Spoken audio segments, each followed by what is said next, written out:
আজ নয় কাল সরকার কিন্তু বদলাবে গণেশ বাবু, দেশ ছেড়ে পালাবেন না। বিজেপি থাকবে না, দেশের সংবিধানটা থাকবে। অমিত শাহ থাকবে না, দেশের সংবিধানটা থাকবে। যেখানে যাবেন খুঁড়ে নিয়ে আসবো, জবাবদিহি মানুষের কাছে দিতে হবে। মানুষের জন্য কাজ করতে আপনারা বদ্ধপরিকর, কোনো রাজনৈতিক দলের জন্য নয়। আপনার অনেক তথ্য আমাদের কাছে আছে, আমি পুরোটা আজকে বলতে চাই না, সময় মতো সব মানুষের কাছে উপস্থাপিত করব। আর বাংলার যখন প্রয়োজন তখন আপনারা কোথায়? মমতা ব্যানার্জি 7 দিনে 2বার গেছে, 1 সপ্তাহ সেখানে থেকে 15 দিনের মধ্যে প্যারালাল ব্রিজের ব্যবস্থা তৈরি করে দিয়ে এসছে। তারা বলে আমরা করে দেখাই। তৃণমূলের ভোট ব্যাংক কন্যাশ্রী, তৃণমূলের ভোট ব্যাংক লক্ষ্মীর ভাণ্ডার, তৃণমূলের ভোট ব্যাংক শ্রমিক, তৃণমূলের ভোট ব্যাংক বাংলার কৃষক, বাংলার আপামর জনসাধারণ। বিজেপির মতো বিচ্ছিন্নতাবাদ আর বৈষম্যের রাজনীতি আর বিভাজনের কুৎসা রাজনীতি তৃণমূল কংগ্রেসকে করতে হয় না। এসআইআর করবে। বিজেপির যারা বাংলা থেকে এমপি আছেন বা একসময় ছিলেন, 2002 এর আগে তাদের বাবার নাম আছে ভোটার লিস্টে? দেখাতে পারবেন? তথ্য পরে দেবো, এই তথ্যগুলো আমরা জোগাড় করেছি।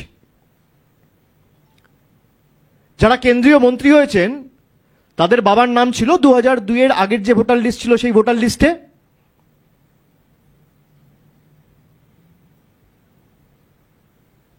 কেউ বলতে পারবেন? তারা যেভাবে এসআইআর এর নাম করে বাংলার মানুষকে ছোট করা, আজকে যে প্রদীপ কর মারা গেল তার বদলা রাজনৈতিকভাবে ভোটের মাধ্যমে বাংলার মানুষ দেবে। এই মৃত্যুর জন্য দায়ী অমিত শাহ, এই মৃত্যুর জন্য দায়ী জ্ঞানেশ কুমার।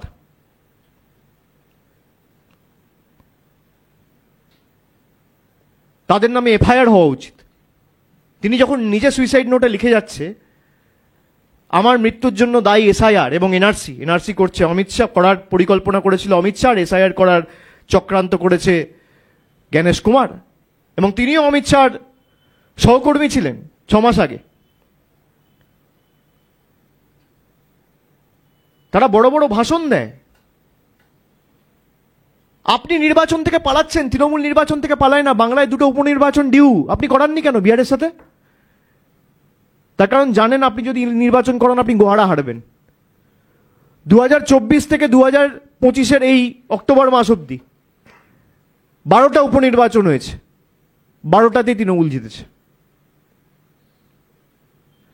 আমরা নির্বাচন থেকে পালাই না, আমরা মানুষকে ফেস করতে চাই, মানুষের সাথে থাকি। আপনাদের মতো খালি বসন্তের কোকিলের মতো নির্বাচন ঘোষণা হলে দিল্লি থেকে উড়ে এসে জুড়ে বসি না। 365 দিন মানুষের সাথে থাকি। আপনাদের ভয় যে মানুষ ভোট দেবে না, 303 থেকে 240-এ নেমে এসছি। আগামী নির্বাচনে আপনারা 240 থেকে 100-তে নেমে আসবেন। তাই ভোটারদের হাঁটাও, ভোট দিতে দেবো না। আগে তো জল, কল, রাস্তা এগুলো বন্ধ করতেন, এখন ভোটাধিকার কেড়ে নিচ্ছেন। আর মানুষ বোকা না, মানুষ এখনো দেখছে। আপনার যদি উদ্দেশ্য সঠিক থাকতো, আপনি পার্শ্ববর্তী যে রাজ্যগুলো রয়েছে, যেগুলো সীমান্তে অবস্থিত, যার সাথে বাংলাদেশ বর্ডার, মানে বাংলাদেশ বর্ডার শেয়ার করছে বা মায়ানমার বর্ডার শেয়ার করছে, তাহলে এই 9টা রাজ্যের মধ্যে একটা রাজ্যতে এসআইআর হলো না কেন? আপনি কি ভাবলেন হঠাৎ করে এটা মধ্যপ্রদেশ ঢুকিয়ে দেবেন, উত্তরপ্রদেশ ঢুকিয়ে দেবেন আর লোকে ওটাই খেয়ে নেবে, বুঝে যাবে? মানুষ বোকা নয়। নির্বাচন কমিশন আমার এই প্রশ্নের উত্তর দিক, জ্ঞানেশ কুমার এই প্রশ্নের উত্তর দিক। আপনি অ্যাডমিনিস্ট্রেশন পুরো ফ্রিজ করে দিচ্ছেন অক্টোবর মাস থেকে, তো সরকার কাজ করবে কখন?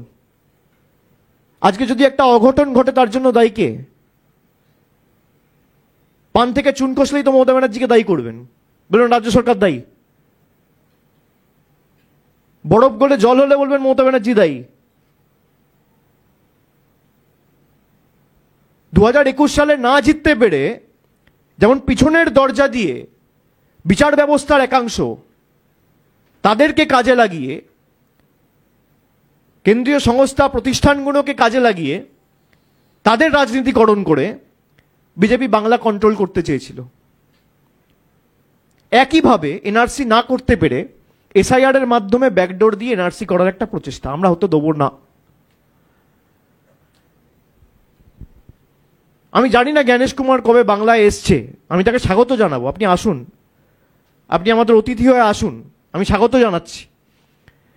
কিন্তু বাংলাকে মধ্যপ্রদেশ, গুজরাট আর উত্তরপ্রদেশের সাথে এক করবেন না। ইতিহাস পড়ুন, নবজাগরণ, দেশের স্বাধীনতা আন্দোলন সংগ্রাম, বাংলার যে বিপ্লবীদের অবদান সেটা দেখুন। এই মাটি না থাকলে আপনি যে ভাষায় কথা বলছেন নিজের নামটাও লিখতে পারতেন না, সে ভাষায় কথাও বলতে পারতেন না। আর সেই মাটি আর যাই হোক আপনাদের মতো জমিদারদের কাছে বশ্যতা স্বীকার করবে না। আপনাদের যত ক্ষমতা আছে আপনারা প্রয়োগ করুন। আপনি 2 বছর ধরে এসআইআর করেছেন 2002 সালে, তাহলে আপনার হাতে কি জাদু কাটিয়ে এসছে যে আপনি 2 বছরের কাজ 2 মাসে করে দিচ্ছেন? আমি কৌতূহলবশত জানতে চাইছি। আরো ভালো ভালো খবর দেখতে সাবস্ক্রাইব করুন বাংলা হান্টের ইউটিউব চ্যানেল। বাংলা হান্টের আরো খবর দেখতে নজর রাখুন। বাংলা খবর মানেই বাংলা হান্ট।